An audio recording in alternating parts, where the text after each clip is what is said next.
Hello, welcome to my channel. I'm Moses Abifari, your instructor. In today's tutorial, we'll be talking about music intervals.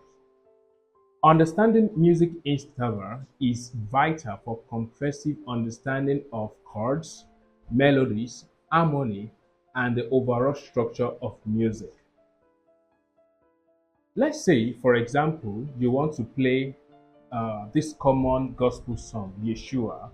You dive into Google and you search Yeshua piano chords. This is what you are going to see. First here, I have the E, M. As a beginner, or for those of you that have been following my tutorial right from the first lesson, the only thing you understand is the E. If you look at the M, it doesn't seem to make any sense to you. Okay, let's take another one. CMAJ7. What is that?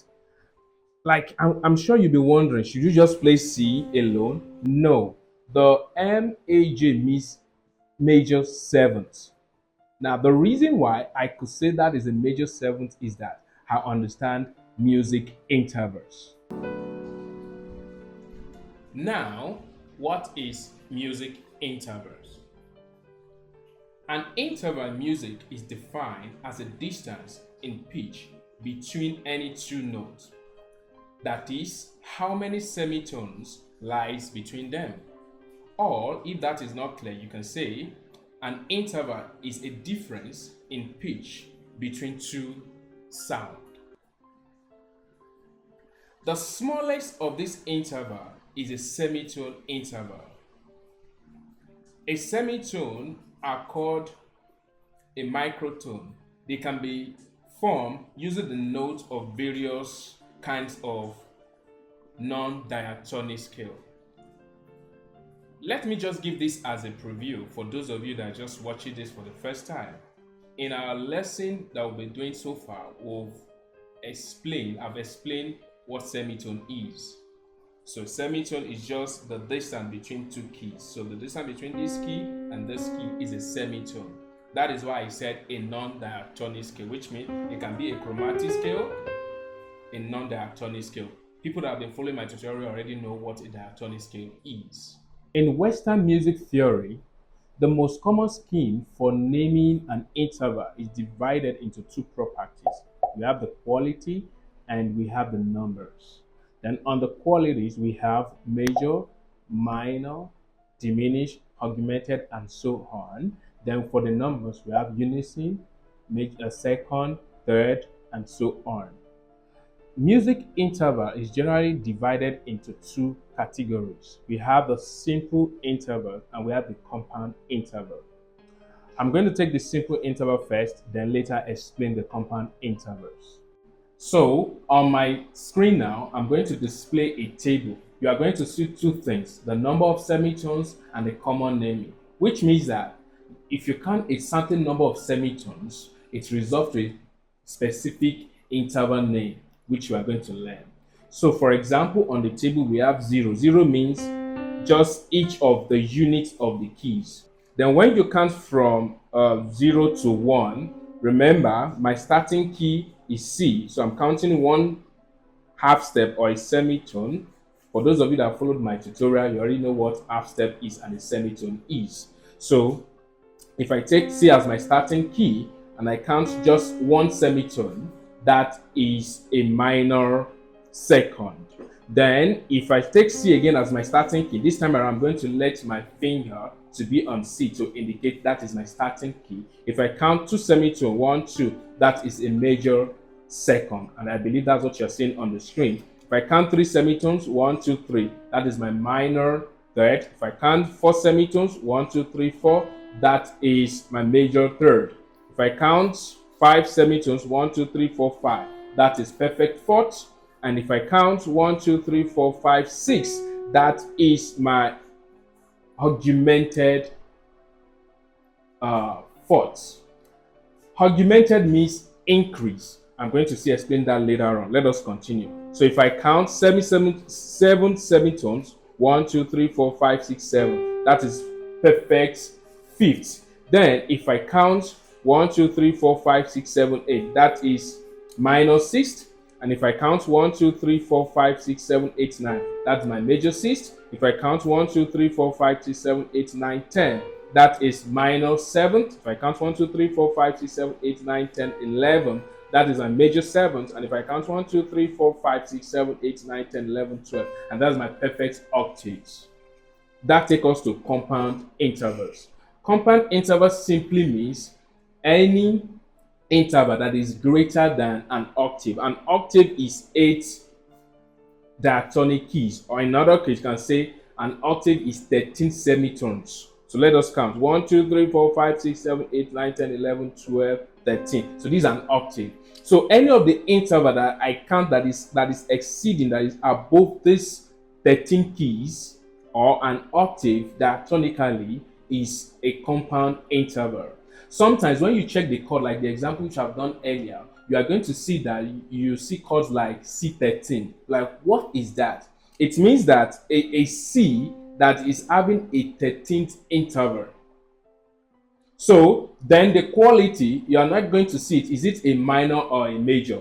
Then you need to now check that too. So that's the quality. So the 13 is just the number. Remember what I said earlier, that the scheme of naming interval is of two types, of two categories. You have the quality are the major, minor, augmented, diminished. That's the quality. Then the number is unison, third, fourth, 7, 13, and so on, like that. Okay, let's take another one. Let's say you want to play something like a C major 10th, which is 16 semitones according to what is on your screen. So let's count it. 1, 2, 3, 4, 5, 6, 7, 8, 9, 10, 11, 12, 13, 14, 15, 16. You see, that is E. It means that if I play start from the C key and I add E to it, that is the C 10th. So I know this is is a lot for you, but with time, with practice, you are going to get used to it, that you can name it without you counting the number of semitones. For example, now I already know that if I do have this, that's my major third. On any key, this is my major third. If I go to F sharp, this is my major third. You see that? If I reduce that, that is my minor third. I already know that. Okay, let me give you a kind of summary for you to remember. I know it's a lot. For example, if you have a perfect interval that is increased by a semitone, a perfect interval, most common example that I've talked about is C to F. That's a perfect fourth, and it is reduced by one semitone. And it is increased, by a semitone. That becomes what? Augmented. Augmented means increase. All right, let's continue. If we have a perfect interval that is lowered by one semitone, it is called diminished. A perfect interval that is lowered by a semitone is a diminished. Take that too. Okay, another one is if you have a major interval raised by one semitone. A major interval, for example, C to E is a major interval and is raised by one semitone. It is what? It is raised by one semitone. It becomes also augmented. Remember what I said about augmented? It increase. Okay, let's take another one. A major interval that is lowered by one semitone becomes what? A minor. Look at this. This is my major interval. If I reduce it by semitone, becomes a minor. And if you check your table under the simple interval, you find out we have lost how many semitones? 1, 2, 3. That's 3 semitones, and that is a minor third. Okay, let's take one more. A major that is lowered by 2 semitones becomes diminished. Let's do that. This is a major. Let's lower it by 2 semitones. Starting 1, 2. You see that? We are landing here. That is a diminished. So if you follow these tips, you will now find out that this interval, we have the same interval having different naming. Just the same way we have the enharmonic keys. The C sharp or D flat. We are still referring to one key. Did you get that now? So you can use that to easily remember these intervals. All right, I want you to know that the naming of chord is not just, it doesn't just appear to be letter. You won't always see it like that. Sometimes you see it differently. So there are various forms in which our chord can be written. For example, we can use the Roman numerals method, which is called the figure base. You are going to see, for example, if you have a chord 1, you are going to see I, a capital letter I.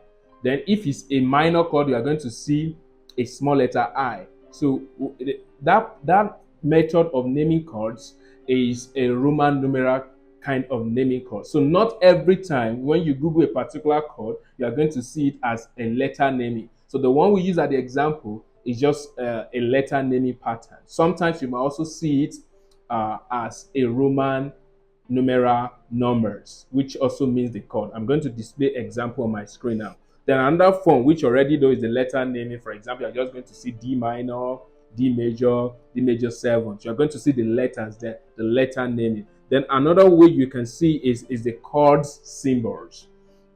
Another way or another thing I need to tell you is that the kind of music you play determines the kind of the way you see the chords. Sometimes in pop jazz music, you're going to see it as a letter naming, but you're going to be seeing more of the 7th, the minor 7th, the major 7th, and all these intervals. Then another way you can see it is a tabulature that is used precisely for people that is playing guitar. You're going to see it as a tabulature. It's also a chord. Then another way you can see it is a noted score. For example, for those of you that are reading score, I will display that. You see the example on my screen. You find out that a specific chord can be notated on the score. I'm still going to teach you how to sight read. So if you want to follow that up, you are in the right channel. You're going to see it as this chord, for example, that I'm playing now. You're going to see it on the music style. You can also notate your chord like that. Then another way which you can see is called the software notation method. This is, well, in my country is mostly used. So most time we represent the chord with software notation. You'll be hearing something like do chord, the re chord, the fa chord, as la, like do, re, mi, fa, so, which is called a suffrage in French and other words like that. So in Nigeria, we'll say it's software notation. So we can simply represent the kind of chords you want to play using software notation. So for example, you see it as re or do chord. If it's going to be 7th, that's the numbers. You're going to see do with a little 7 on top. You're going to see it as mi with a small letter m, with probably if it's a major or a minor, you are going to see it there. So we can also represent chord in this way. So these are the various forms in which music chord can be represented when you check through the internet or when you ask any music person.